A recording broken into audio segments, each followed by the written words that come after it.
আসসালামু আলাইকুম রহমতুল্লাহি ওয়া বারাকাতুহু।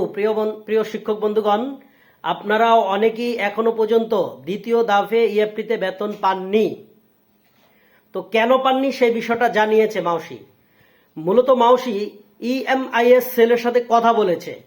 তাদের কথা বলার সময় ইএমআইএস সেল জানিয়েছে যে আমরা নির্বাচন অফিস থেকে শিক্ষকদের ভোটার আইডি নিয়েছি, অর্থাৎ ভোটার আইডি কার্ড নিয়েছি। সেটার সাথে আমাদের ইএমআইএস সেলের যে তথ্য আছে এমপিওর, সেটার সাথে আমরা মিলাচ্ছি। মিলিয়ে আমরা দেখছি কিছু ছোট ছোট ভুল আছে এবং কিছু বড় ভুল আছে। ছোট যেগুলো ভুল আছে সেগুলো আমাদেরকে মাউসি জানিয়ে দিয়েছে, সেগুলো ছেড়ে দেওয়ার জন্য আমরা সেই কাজগুলো তথ্যগুলো সংশোধন করে আমরা সেটা যদি আজকে, অর্থাৎ আজকে রাত্রের মধ্যে বা বুধবার, তো আজকে দিনের মধ্যে বিকালের মধ্যে যদি সেটা প্রেরণ করতে পারে সরকারের কাছে, তাহলে আগামীকাল বৃহস্পতিবারে আপনার বেতনটা পেয়ে যাবেন দ্বিতীয় ধাপের। আর যদি সেটা না পারে তাহলে আগামী সপ্তাহ অবধি আপনাদেরকে অপেক্ষা করতে হবে। আশা করি বুঝতে পারছেন। ভিডিওটা অবশ্যই শেয়ার করে সকলের সুবিধা করে দিবেন যাতে সবাই জানতে পারে বিষয়টা। আল্লাহ হাফেজ।